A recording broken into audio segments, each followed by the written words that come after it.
I make a special appeal to social media companies and media outlets. Please deal with the misinformation and disinformation that's on your shows. It has to stop. Sense of me, you will never stop the free. Thinking that's gonna shut you down. Post the truth, they go to town. Sense of me, kick me off of every platform. I'll just go to get a gab and rumble. Now you can't stop me. I think we all see it, but cannot believe it. The glint in our eyes as we look at the sky to see that it's falling and people are calling. I think we all know that the end is nigh. But how can it be? The people is me. I posted a tweet and it got deleted. Don't look at me like I'm conceited. If you conceded, then tell me why you stuck on the YouTube, then on the Facebook, calling it meta. We fed it the cheese, I mean fed it with cheese. They wanna release all of your data to screw up your piece. They censor me, then take liberty. Don't even let me post up with the need. Album to blast, they gonna ban that. Take it off Genius, you can't even read the lyrics of Brendan.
Good afternoon, ladies and gentlemen, boys and girls, people of all ages from all across the world.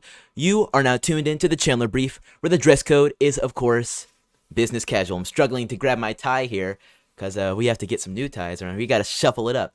Thank you guys so much for tuning in. This is our every weekday show at 3 p.m. where we get together in the news and then break it down. And as is tradition, we have a ton of topics here to break down today, starting basically with one of our topics from yesterday that has developed a little bit more since we last talked about it, which is just awesome. Truly awesome, isn't it? And plenty more topics coming along today. First things first, I want to say hey to everybody that is tuning in. If you're just getting in here, make sure you absolutely obliterate that like button. We're live here on YouTube and Rumble and Getter. Plenty more stuff about that coming later, but as you guys know, this is our show where we dissolve as many topics as we can in 30 minutes or less, so let's start that timer now. Okay, so this is coming out of Florida. Now, yesterday, you guys may remember that Ron DeSantis had an absolutely epic moment in which he basically, as they would say it, yelled at students to take their masks off, but in all reality, he invited them to do what they wanted, whether that was have the mask on or not. Well, one of the students that was present at this speech yesterday that he gave, in which he invited the students, I guess is the right way to say it, to take their mask off if they want to. One of the students apparently took offense to this, right? Well, let's see what the tweet says. Quote unquote, I took mine off. Did you feel pressure by the governor to do that? A little. This Hillsborough School's senior's mom says she's very upset and it was shocking of Governor Ron DeSantis to ask her son and other high school students to take off their masks. Well, let's just see what the son, and I guess by extension his mom, have to say, right? That's going to be coming out of the left here. That sucks. I'm responsible for him, and I told him to wear that mask. And Governor DeSantis, and he's looking at this adult authority and is telling him, oh, you didn't have to wear the mask. What was your reaction when you heard the governor tell you and your classmates, remove your masks?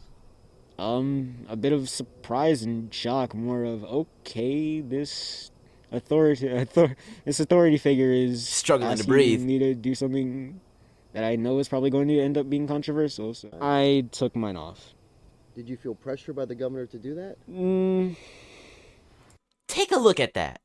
Did you feel pressured by the governor to do that? Now let me put this into perspective, because I think I can relate to this kid probably more than anybody else in this stream will. He is actually just about my age, or if not like a couple months older than me, just by a few months. Young, black male in America. Now this is where I can't really relate. I don't really have a domineering mom like this. But look...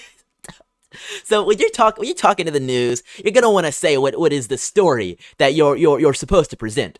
So look at his mom over here. Look at her staring lasers into his eye. Let's rewind a few seconds. That I know is probably going to end up being controversial. So Controversial. I took mine off. I took mine Did off. you feel pressure by the governor to do that? Dum dum dum dum dum dum dum. You can't make this stuff up. Look at her face. She's just like, well, what's the answer, son? What's the answer? Watch this one more time.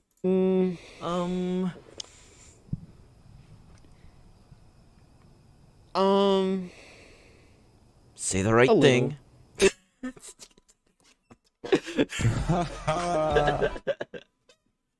Of course.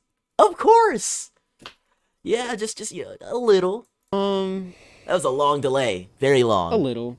It was more of a pressure of an adult figure asking me to do something, and it's just like, all right, why not? It's just shocking that the governor told these kids, take off your mask. He pretty much said, take off your mask, it's stupid. And take off your mask, your parents don't matter. Even though Take off your masks. Your parents don't matter. Well, let's take a look at what another student's parent said. Kevin Brown says Governor DeSantis had no right to tell his son and the other high school students to take off their masks. His son decided to keep his mask on during the press conference. Let's take a look at this. I would tell them to stop bullying kids. It's fine if you don't want to wear a mask, but encourage others to do what they feel is safe, and leave it at that. I was thinking, I don't know if I should take it off or leave it on, because the governor, he asked us to take it off.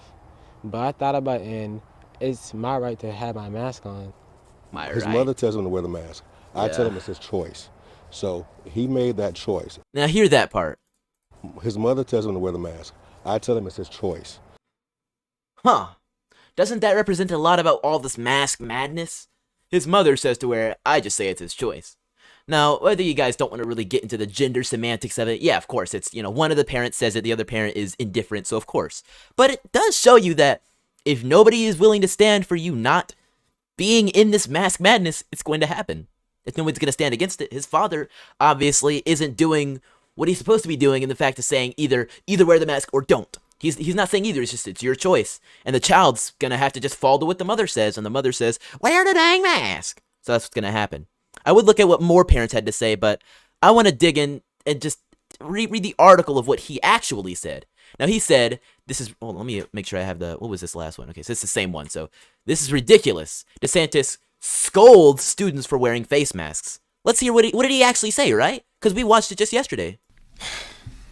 Wear those masks. I mean, please take them off. Honestly, it's not doing anything, and we got to stop with this COVID theater. So if you want to wear it, fine, but this is ridiculous. There it is right there, his exact quote. He's not, quote unquote, scolding students or anything. He's just saying, at first he's like, this is ridiculous, please take them off. And I would say the same thing, please. But then at the end, it's like, well, it's your choice. If you want to do it, sure. And you can see the different students here. This based kid on the right, look at him. Look at him, he takes the mask off instantly. And then this guy, who's wearing the same hat as he is later on, is like, and look at his sly smile. You cannot tell me that these kids are not loving this. In fact, let me pull up a better version of the video because I still have it from yesterday. Right. Oh, whoops. Yeah, right over here. I want to just give you guys a higher quality view of this. But look at this kid's smile. Not doing anything, and we got to stop with this COVID theater. So if you want to wear it, fine, but same mask too. This is ridiculous. He's taking it off. All right. Well, it's good. He's got the sly smile. This guy's like, oh, it's my right to wear the mask, so I'm gonna keep doing it. I like this kid on the right here. He's got the widest smile. You can tell it from under the mask. It's not doing anything, and we got to stop with this COVID theater. So if you want to wear it, fine, but this is ridiculous. There you go. And that's just what happens.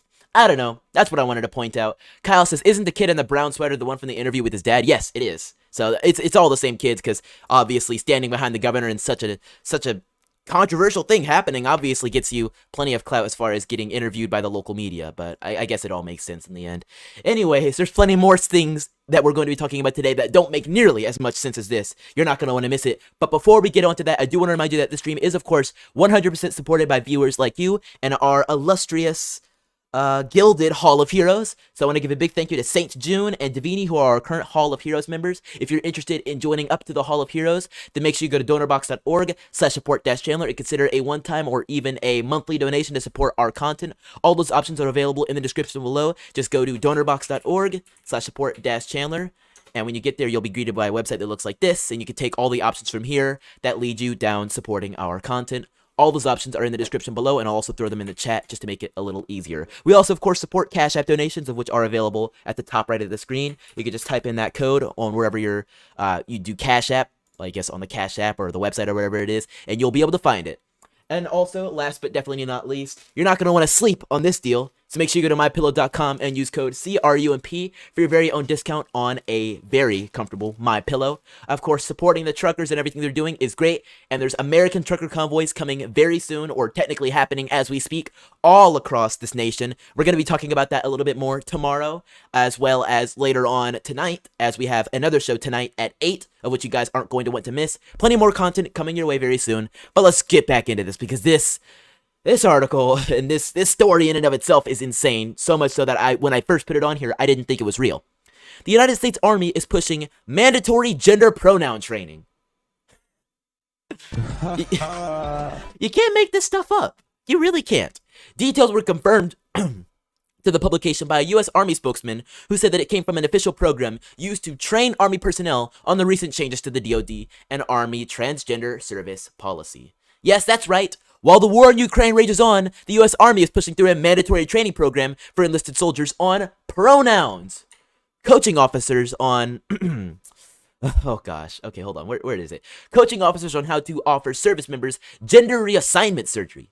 An explosive report by the Washington Free Beacon, of which we'll take a look at later, detailed an official military presentation titled Policy on the Military Service of Transgender Persons and Persons with Gender Dysphoria, which was provided to officers in February, along with instructions on how to train their subordinates on this material. Details of the presentation were leaked to the Free Beacon by a whistleblower who was forced to partake in the training as a high-ranking officer in the Special Forces, also known as the Green Berets. What the heck? Instead of learning how to bust down doors and breach Call of Duty style, you're learning how to handle somebody with pronouns, because obviously the terrorist wants you to not misgender them. Details of the leaked report were confirmed to the publication by a U.S. Army spokesperson, who said that it came from an official program used to train Army personnel. Under the policy, every enlisted soldier to officer, including commanders and supervisors, are mandated to undergo the transgender training by September 30th of this year. The introduction of the presentation comes months after the Army's shift in policies allowing transgender soldiers to openly serve, and is part of a larger push by the Biden administration's... God, I don't even want to read it. It's beyond, what's it called? It's beyond parody. Like, this is what we used to say a year ago as a joke, and now it's real. Like, we used to say this just as, it's not real, it's just a joke, it's just a gaffe, whatever it is. It's an own the libs moment. Now it's real. Diversity, Equity, and Inclusion Initiative to make the military inclusive to transgender and non-binary individuals. Despite the pushback from Republicans and veterans, all three branches of the U.S. military and U.S. Marines have gone ahead to promote the woke initiative throughout the military. The Army allows transgenders to serve openly. An otherwise qualified soldier shall not be involuntarily separated, discharged, or denied reenlistment or continuation of service on the basis of gender identity. Now, I wanted to read this article first because it gives a little bit more of a bombastic view of it, but we actually have the straight-up report from the Washington Free Beacon here. Now, it does have a lot more like the military speak kind of sprinkled in there, so it's a little bit harder to understand, but the mandatory presentation, yada yada, was given to the officers earlier this month, along with instructions for them to train their subordinates, so a lot of the same stuff, but still. The transgender presentation follows on a June 21 announcement by the Army altering its policy so that transgender soldiers can openly serve. The shift in policy is, once again, part of a larger push by the Biden administration to make it more welcoming to transgender people, or as it's more aptly stated, diverse, inclusive, and equitatious? Equity supporting? I don't know. I wonder if that's a word, equitatious. Probably isn't, but it is what it is. You guys get the general idea of what we're saying here. Hold on. I gotta just see if that's a word, equitatious. I don't think it is. Either way, more in support and promoting equity in the military between transgender people and non-binary people and all these different genders. What's going on with my people over on Gitter? I see y'all are showing up today. LJ says, more wasting of our tax dollars.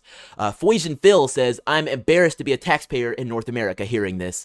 And Cecily says, America is becoming a joke to any strong nation. So true, so true. Speaking of becoming a joke, and honestly, I would call this a joke, but it's not even funny. I won't even play my laugh track because it's just not funny. It's just, I throw an oof on there or maybe a... my leg down. Because it's sad. and I guess rub my leg down might have a little bit of a connection to it.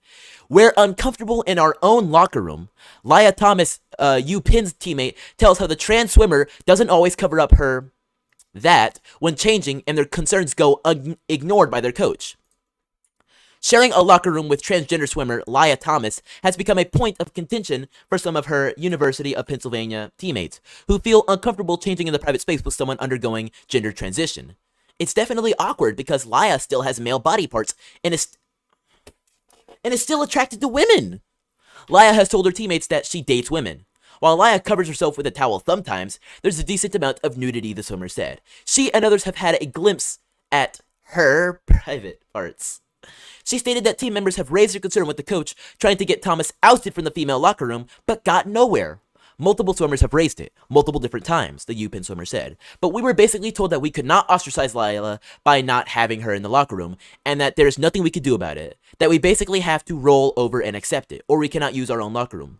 It's really upsetting because, I guess it's Lia, doesn't seem to care how it makes anyone else feel, the swimmer continued. The 35 of us are just supposed to accept being uncomfortable in our own space and locker room for the feelings of one. And then I guess this is Lia. Dang. Alright. One of Lia's teammates tells Daily Mail they feel uncomfortable sharing a locker room. It's definitely awkward because she still has male parts, apparently.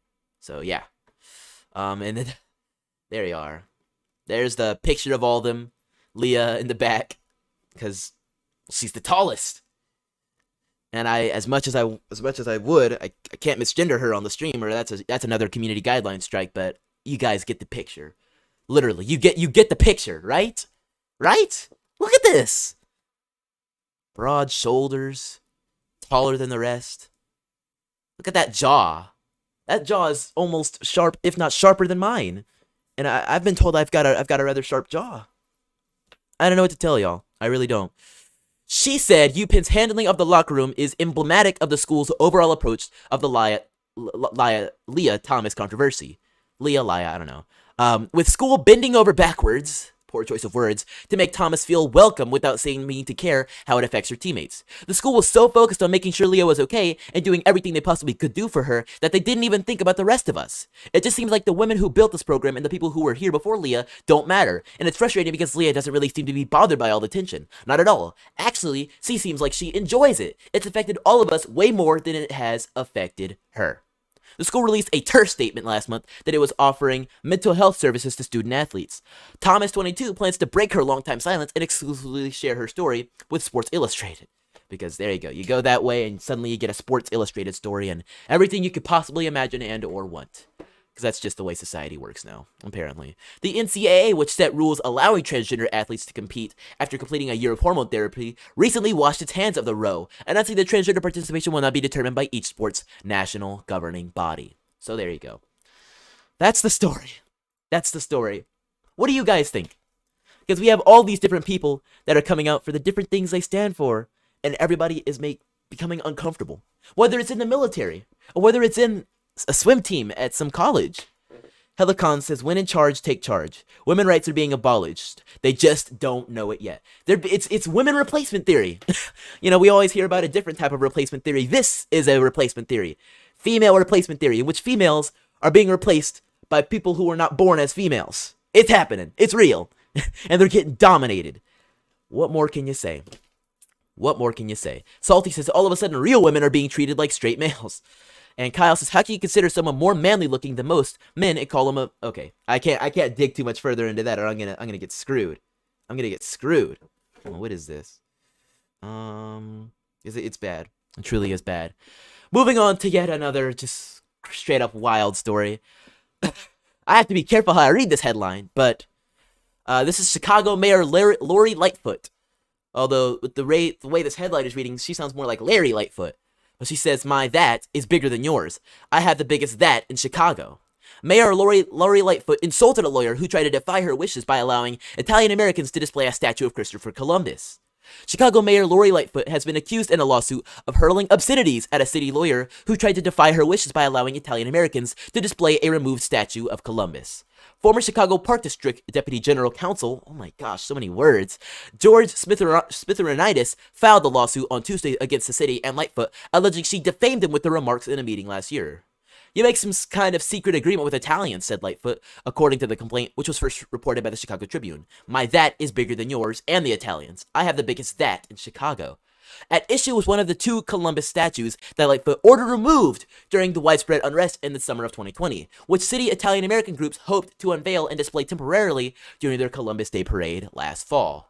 Smironitis and his superiors at the Park District agreed to allow the display, but according to the suit, Lightfoot lashed out in rage when she learned of the plan and threatened to pull the parade's permit if the statue were displayed.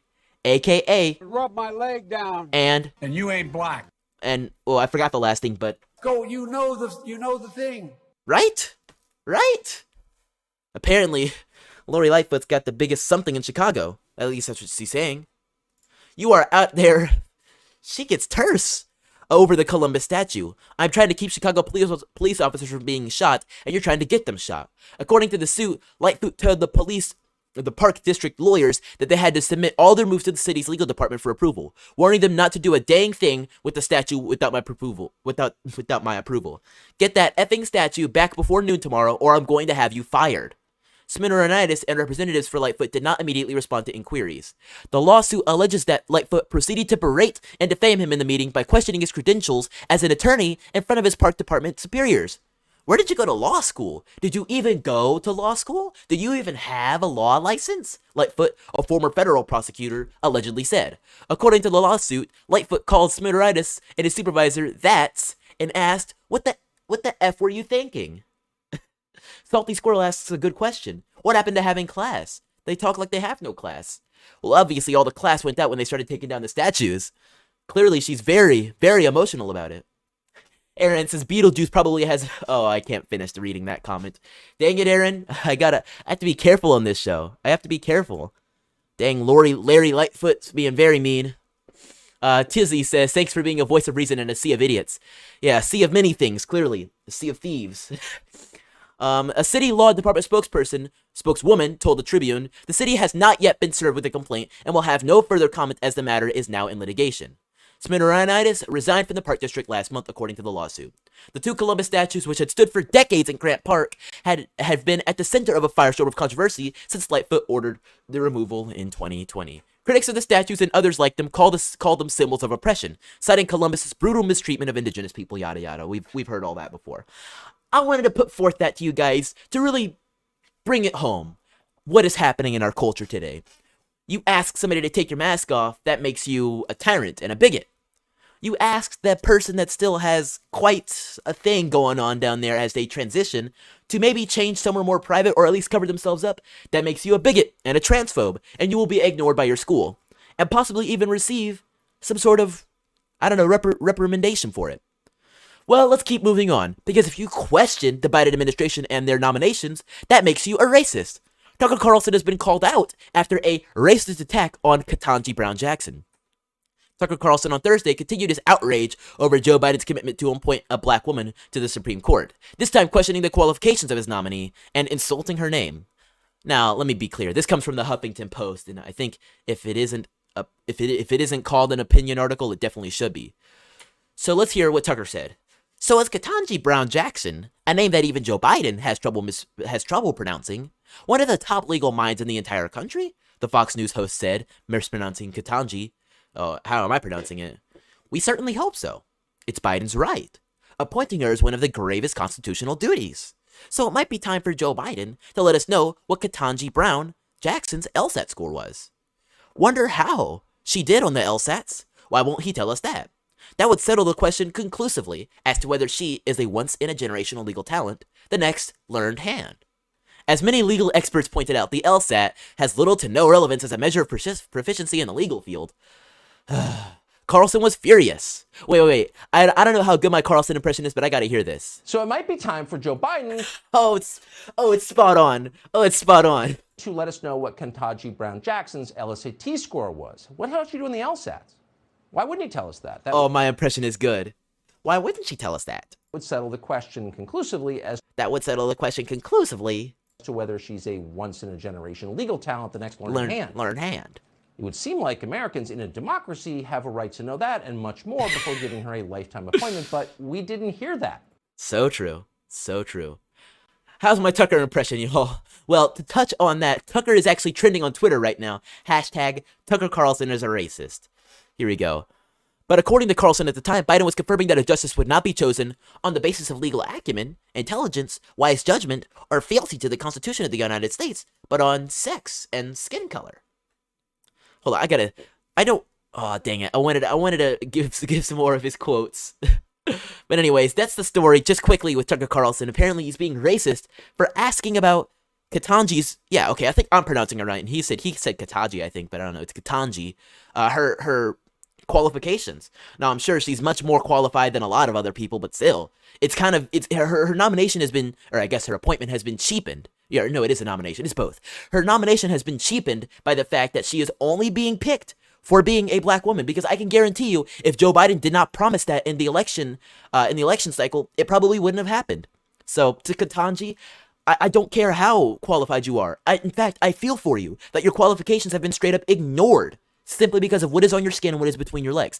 I feel for you. I would, well, actually, I probably can't say that, but if I was the most virtuous person in the world, I would probably decline the job simply because I'm only being nominated for those reasons. If I was a woman and I was only being nominated for being a woman, it's not what I want. It's not what I want. Anyways, moving on as we're kind of lightning round through these, hashtag gas prices have been trending today, but some reason, somehow, considering it's Twitter, it's being spun. So somebody says, hashtag gas prices were low in 2020 because no one was traveling. Everyone had to work from home and do schoolwork online because Donald Trump let the COVID-19 pandemic get out of control. They're high now because we're traveling again. Stop blaming President Biden. Rub my leg down. But let's take a look at what's happening with the pipelines. Somebody asks, do you think that opening the Keystone Pipeline and having more energy-friendly policies might help the soaring gas prices? Here's what Peppermint Saki had to say about this today. Do you think that opening the Keystone Pipeline and having more energy-friendly policies might do that? The Keystone Pipeline has never been operational. It would take years for that to have any impact. I know a number of members of Congress have suggested that, but that is a proposed solution that has no relationship or would have no impact on what the problem is. We here all agree is an issue. So the point I want to touch on is the fact that everybody is always saying, the president doesn't decide the gas prices until it's Trump then. Trump is making the gas prices ridiculously low. Maybe I shouldn't say anything.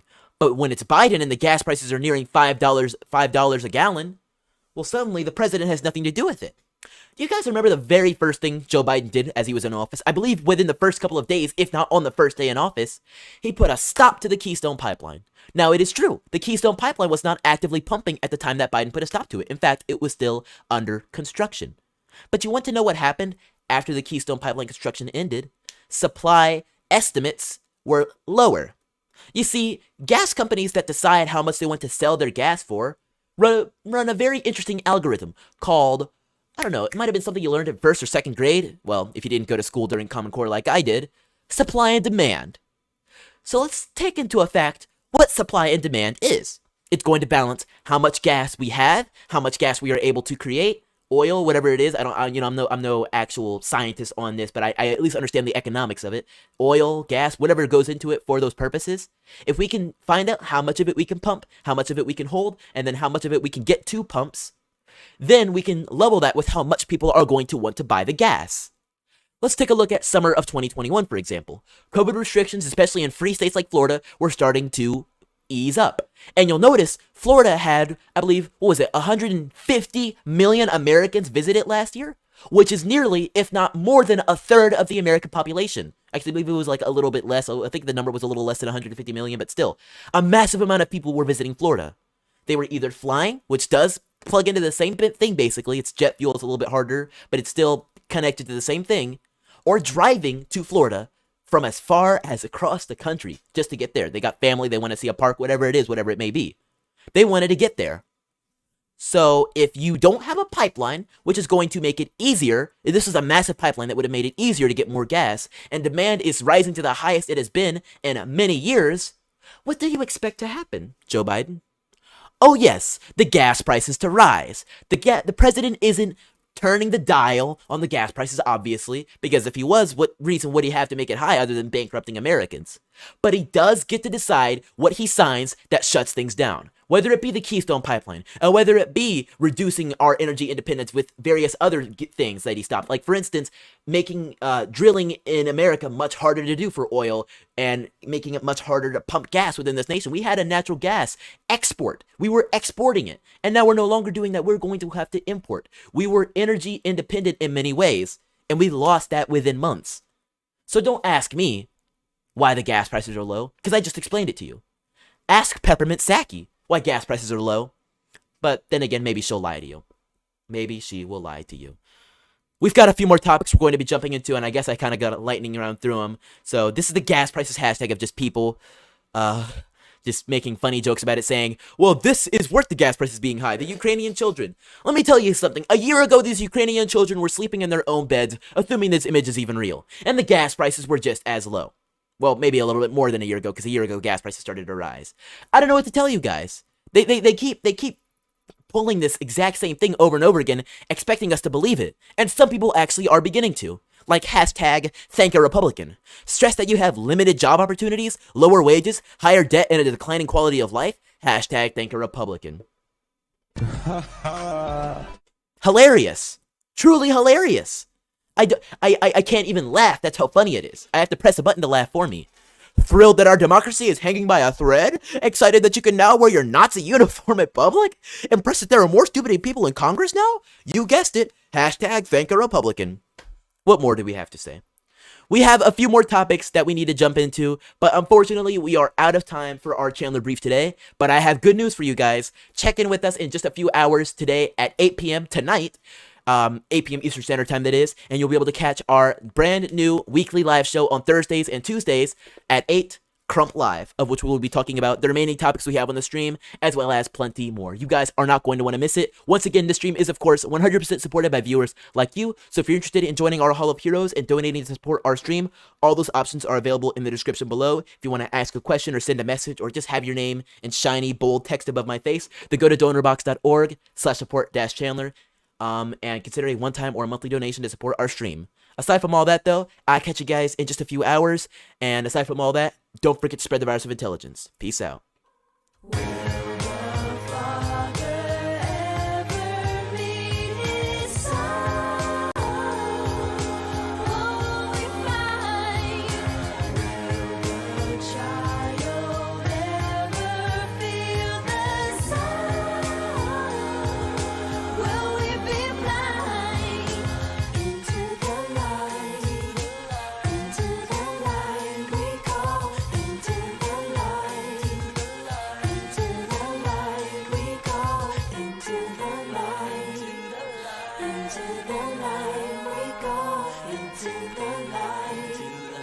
Into the light we go.